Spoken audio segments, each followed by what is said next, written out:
The goal is to get the student to take something that they're personally interested in, that has that's relevant to their lives, and give that, make that their entrance to the curriculum. Instead of studying all of American history, maybe they'll only study the Civil War because they find it really interesting, but they'll study it really, really, really in depth. And I think that our goal is for them to know how to find information as opposed to know all of the information. I had a student do a project on Wisconsin edible, it was plants, it was edible, medicinal, and poisonous plants. And so she basically, in the end, created this massive field guide to all these different plants. The idea being that if you were, lost in the woods, you would be able to maybe keep yourself alive by eating these plants and avoiding these plants, and if you hurt yourself using these other ones.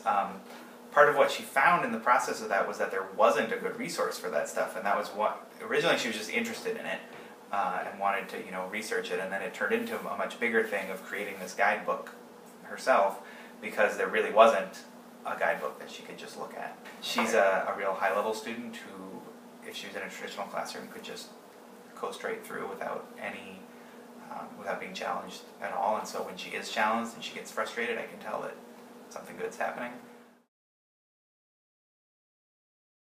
The main thing is that students is time management, being able to manage your time wisely, because the kids are doing independent work a lot of the day.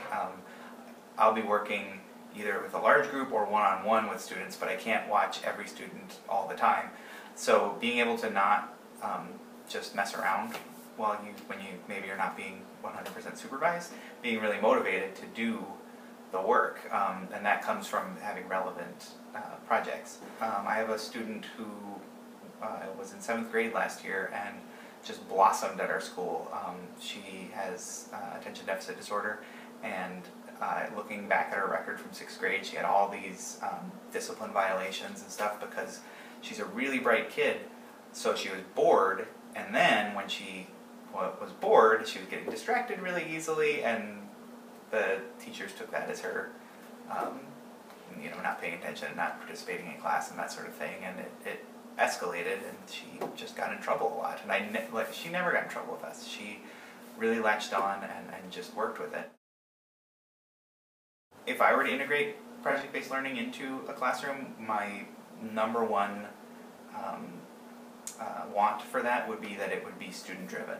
You're going to come up with ways for students to throw out questions or problems that they're interested in and come up with their own ways to solve those problems, instead of always either being given it by the teacher or looking it up in the textbook, because it's not about textbooks and teachers as experts anymore. The kids need to be empowered to create that new knowledge, and so if in a classroom environment you can do that with your kids, I think you're way above where that traditional model is. Ideally, this kind of thing can be turned into an authentic real-world thing where if you've got some data you've collected, you can share it with, my background's in science, so a lot of my examples are science-related, but there's a lot of citizen science projects with monitoring of birds and bats and insects and those sorts of things that they're really easy for kids to get involved in, and to really recognize that they're part, again, of something larger, and that the work that they're doing is really meaningful, as opposed to just